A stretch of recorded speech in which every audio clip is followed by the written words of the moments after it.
especially compared to the tedium I endured this afternoon. You didn't enjoy your time with Prince Liam?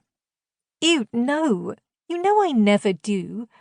We got in another fight, of course, and I gave him those juicy insults I brainstormed with you yesterday. Insults I tried and obviously failed to persuade her not to give. As usual, she hadn't listened to me. It's been the longest week of my life, she continued.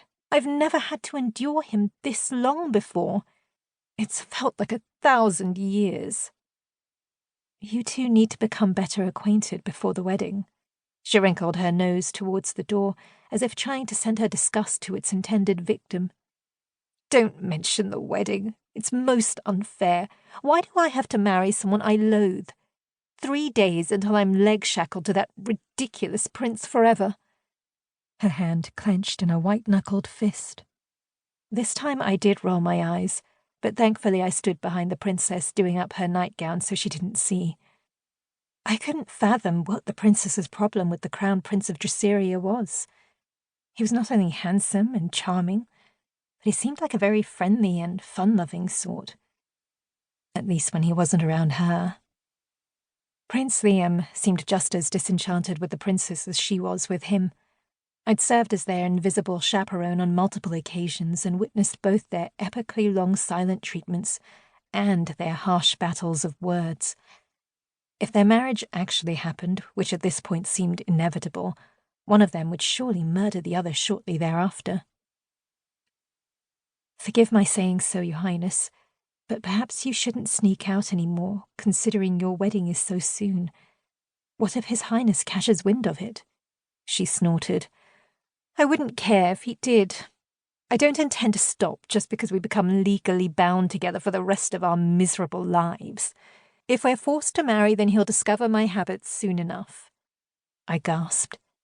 But, Your Highness, it would be wrong for you to continue meeting men when you're married to another. Stop scolding, Princess Lavena snapped impatiently. I'll need to do something to make my upcoming sentence bearable. Now stop your worrying. You do it far too much. At least one of us does. I bit my lip to silence that retort. Handmaidens didn't talk back to princesses as much as they deserved it. She pouted.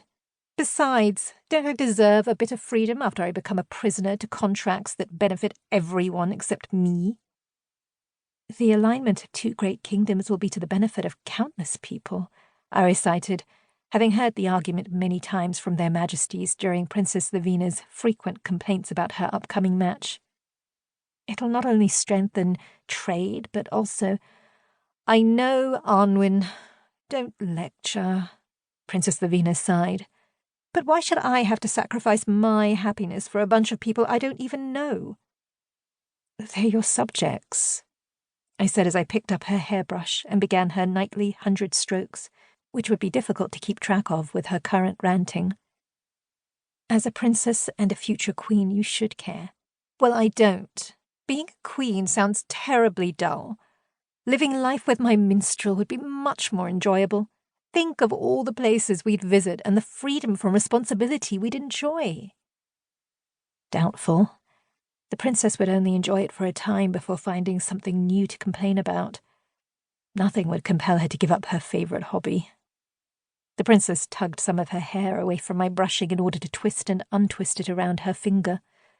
I can't believe the union I've dreaded for so long is nearly here. I can't marry Liam. He's simply awful, Anwen. Prince Liam could be a saint, and the princess would still hate him. Once Her Highness made up her mind against something, there was no dissuading her. Lately we've taken to ignoring one another, she continued.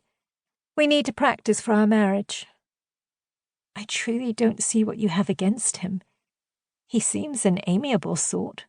Spoken by one who doesn't even know him. But even if you did, I'm sure you'd force yourself to find good in him, like you always do.